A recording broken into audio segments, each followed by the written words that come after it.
കിച്ചൻ്റെ പുതിയൊരു വീഡിയോയിലേക്ക് എല്ലാവർക്കും സ്വാഗതം. അപ്പോൾ ഇന്ന് ഞാൻ ഇറച്ചിച്ചോറ് എങ്ങനെയാണ് ഉണ്ടാക്കുന്നതെന്നാണ് കാണിക്കാൻ പോകുന്നത്. തീർച്ചയായിട്ടും വീഡിയോ സ്കിപ്പ് ചെയ്യാണ്ട് എല്ലാവരും ഒന്ന് വാച്ച് ചെയ്ത് നോക്കുക. അപ്പോൾ നമുക്ക് വീഡിയോയിലേക്ക് പോയാലോ.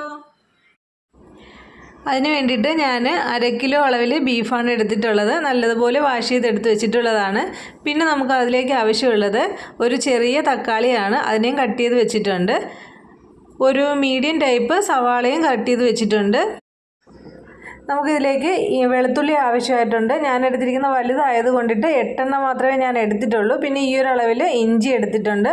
ഒരു 4 പച്ചമുളക് എടുത്തിട്ടുണ്ട്. നിങ്ങൾക്ക് 5 എണ്ണം വേണമെങ്കിൽ യൂസ് ചെയ്യാവുന്നതാണ്. അതിനെ ഒന്ന് അരച്ചെടുത്തിട്ട് വരാം. അപ്പോൾ ഞാൻ നമ്മുടെ ഇഞ്ചിയും വെളുത്തുള്ളിയും പച്ചമുളകും കൂടെ അരച്ചെടുത്ത് വന്നിട്ടുണ്ട്.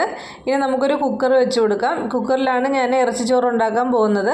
കുക്കർ ചൂടായി വരുമ്പോഴത്തേക്ക് 2 ടേബിൾ സ്പൂൺ അളവിൽ വെളിച്ചെണ്ണ അല്ലെങ്കിൽ സൺഫ്ലവർ ഓയിൽ നിങ്ങൾക്ക് യൂസ് ചെയ്യാവുന്നതാണ്. ഞാൻ വെളിച്ചെണ്ണയാട്ടോ യൂസ് ചെയ്തേക്കുന്നത്. അപ്പോൾ എണ്ണ ചൂടായി വന്നിട്ടുണ്ട്. നമുക്ക് സവാള ഇട്ട് കൊടുക്കാം. സവാള ഇട്ടതിന് ശേഷം ഒന്ന് കളർ ചേഞ്ചായി വരുന്നത് വരെ നമുക്കൊന്ന് വഴറ്റിയെടുക്കാവുന്നതാണ്.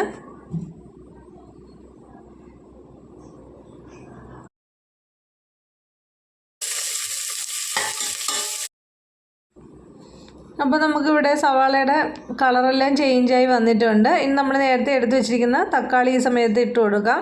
എന്നിട്ട് അതിനെ ഇതേപോലെ നല്ലതുപോലെ വഴറ്റിയെടുക്കാം.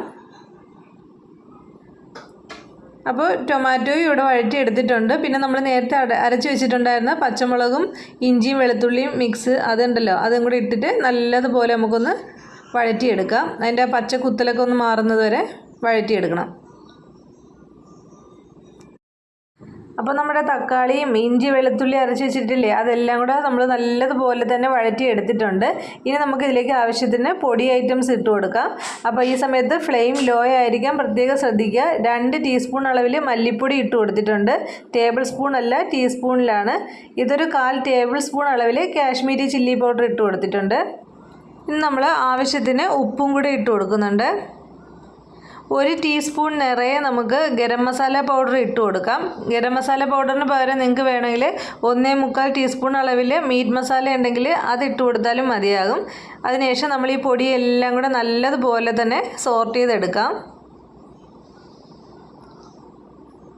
അതിൻ്റെ ആ ഒരു പച്ച മണം എല്ലാം മാറുന്നവരെ സോർട്ട് ചെയ്തെടുക്കാം. അപ്പോൾ ഇവിടെ അത് സോർട്ടായി വന്നിട്ടുണ്ട്. ഇനി നമ്മൾ നേരത്തെ കഴുകി വൃത്തിയാക്കി വെച്ചിരിക്കുന്ന നമ്മുടെ ബീഫിൻ്റെ കഷ്ണങ്ങൾ ഇതിൻ്റെ അകത്തേക്ക് ഇട്ട് കൊടുക്കാം. എന്നിട്ട് നമ്മൾ അരപ്പും ഈ ബീഫിൻ്റെ പീസും എല്ലാം കൂടെ ഒന്ന് ജസ്റ്റ് ഒന്ന് മിക്സാക്കി കൊടുക്കണം.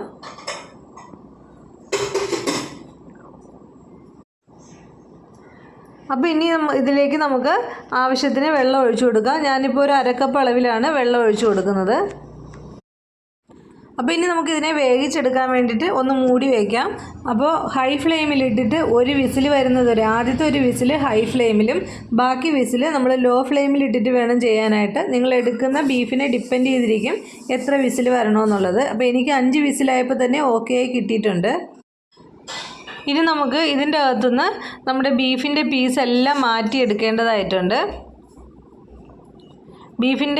ബീഫിൻ്റെ പീസെല്ലാം മാറ്റിയതിന് ശേഷം നമ്മൾ അതിൻ്റെ അകത്ത് ബാക്കി വന്നിട്ടുള്ള ബീഫ് വെന്ത വെള്ളം ഉണ്ടല്ലോ, അപ്പോൾ അത് എത്ര കപ്പ് അളവിൽ ഉണ്ടെന്നുള്ളത് അളന്ന് നോക്കുക.